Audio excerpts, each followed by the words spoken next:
very kind of you. Of course, yeah. Hope you get well. I appreciate y'all. Well, if this is you sick, then imagine how it is back to you being healthy. We Yeah. talk about just that whole team performance, defensive end, and then just in general offensive too. Yeah, I think our last few games, we've just known that there's another level to our defense.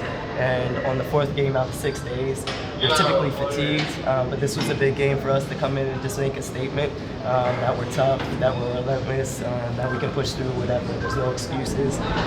We needed to come out here today. We had almost like a sellout crowd too, so we're very mindful of all-encompassing. We got to put on a show in front of our fans and got to protect half court. And also, this is a Commissioner Cup game, so I'm just saying, just give me some love. You feel me? Yeah. Josh, Coach Mondello has frequently stressed to you, quote, be you. How have you followed that advice? How have you been you? And how have your unique contributions pushed this group forward, both on and off the floor? I love Big Sandy, and I love that she continues to remind me just to be myself, because it can be really easy in a well-oiled machine as a new player to just kind of fall in line, but understanding that I'm bringing something different to this team this year that is needed and necessary. And that's my dogness on both sides of the floor. So being able to muck stuff up on the defensive end, get deflections and shit. I know you've been hearing her say shit a lot when it talks about our defense and blowing shit up. And then offensively, just being a facilitator, trying to get downhill, making open shots when they kick out to me, but also finding our big three. Tosh, the first 19 field goals all assisted. I mean, you guys are just flowing, passing the ball, moving all over the place. Just first of all, what does that feel like, and then what does that say moving forward? That you guys just Man, I love the way that we play. We play basketball the right way. The ball always finds the right person. We play positionless basketball. We play that everyone touches the ball, and when anyone's open, that's the shot that we need to take. So it's really fun to come in here every single day and play that way. That's the way I love to play the game. I think it's respectful of the game too. But we are, like Sandy said it in our pregame today, like this is about us. This is about continuously getting better every single day and focusing on where we can continue to be better. But we're our biggest opponent. If we stop playing side to side, if we don't get downhill, if we don't play a balanced game of inside out, then we're beating ourselves.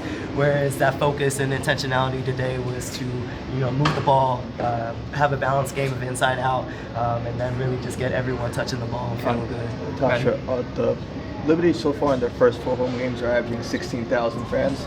Just how much of an added boost is that to you guys on the floor? Man, I felt it in the first game. It's such a home court advantage. I think that I maybe had 9,000 last year at certain games, 10,000, but to add on another 6, that's just, this is where we are with women's basketball today and the trajectory of where we've gone and how far we've come, but it's just going to continue to get bigger and better. There's an elite play on the floor every single night, no matter what team's there. So I think it's just a testament to not only the W as a whole, but the players in this league as well. Players that came before us that we're standing on the shoulders of, and players that will continue to come after us as well. After one of the games last week, Breanna said this was the most fun she's had with the team. That. Wondering, as a newcomer, do you feel the same way, and how does that kind of manifest itself on the court? When you enjoy coming to work every single day, it makes your life a lot easier. I know everyone here has had one job or another that they haven't liked, and it's like dragging yourself to get up every single day. You got to go in sometimes with armor. That's just not the case here. I generally like run in every single day. I can't wait to see my teammates. I can't wait to annoy Sab and Sab and Stewie and JJ. It's just we have a really closeness in the locker room. And I think with some new pieces and additive pieces, it's got a little bit louder. I think a lot of that is me, but it's just really fun to come to work every single day too. Go to Maddie. 7 games in, you guys offensively are really clicking. Have you ever been on a team that's just clicked on that end so quickly? Yeah, I won in 2019 with playing a similar team at positionless basketball with a big 3. And when you just know everything that you have in your locker room is everything you need, it makes a whirlwind of a difference. So I'm just happy to be in the system again. I think I've said it in some of my other interviews.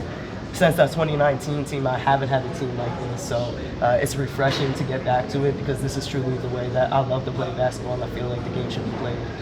You had 27 field shots in the first 2 games, and that number is kind of taken. I know you have to take what the game gives you, but when there's so many offensive weapons that this team has, how How do you balance? Look at me as Drew Holiday. I want you to look at me as Drew Holiday. I think that is like the greatest player comparison. I really appreciate everything he does.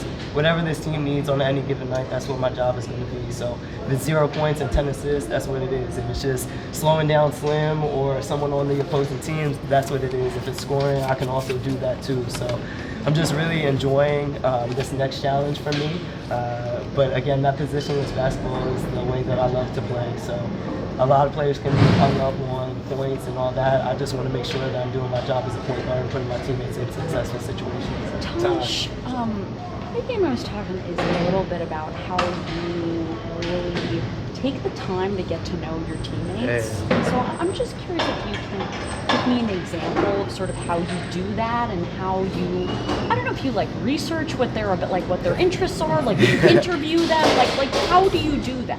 No, I think a lot of times that with technology and social media and all that shit, we've gotten away from just having a normal conversation. I genuinely enjoy coming into work every single day. I take time with my teammates. I have conversations with them. I think I'm an empath, so I can feel when somebody's aura or energy is off or shifted, in which then it's a question of, are you good? And I'm not talking about the basketball player, I'm talking about the human being, because life goes on, right? This is our job. We come in to do the best we can every single day, but that doesn't negate real life happening off the court. So one of the biggest lessons I learned early in my career from Safu, he's now on the Minnesota coaching staff, but he told me you have to make deposits into your teammates in order to make withdrawals when it counts on the court. And so all those deposits that I put into my teammates are so when it is time to withdraw from the ATM, right, I can do it on the court. And they won't hear my tone, they won't hear anything of the heat of the moment. They'll know that I care very deeply about them as a human first, before I ever care about a basketball player. So even for like little things, Stewart, figuring out what bag do you bring every single day, that creates a bond, that creates a connection. For Sav, it's like I really love her and her rawness, and I get to talk to her about things that really make her happy outside of basketball.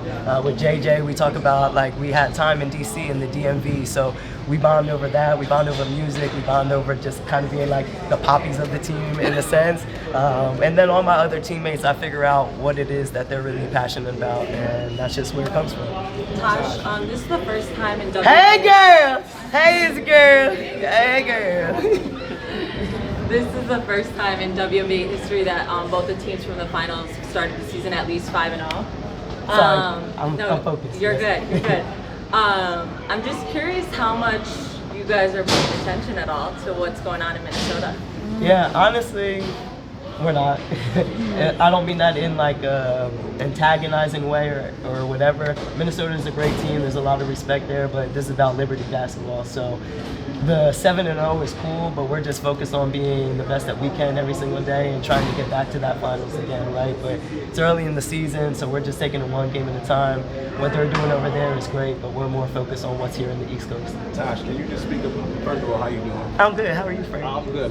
Good. Can you just speak about the bench production today, and real quick, just talk about Ellie being celebrated today? Yeah. Because I saw you pick up Ellie at the end of the game. Well, I was spinning her around. I love Ellie girl. Yeah, but real quick, bench production and then Ellie. No, our bench production has been great. When you talk about your bench being ready for their opportunities and seizing those moments, I think our bench did a great job of coming in today. We were just really intentional about being the best Liberty basketball team that we could be today. And so I thought they did an amazing job. It's great to see production out of them. It's good to see their confidence and their swagger and to be able to play in front of a home crowd.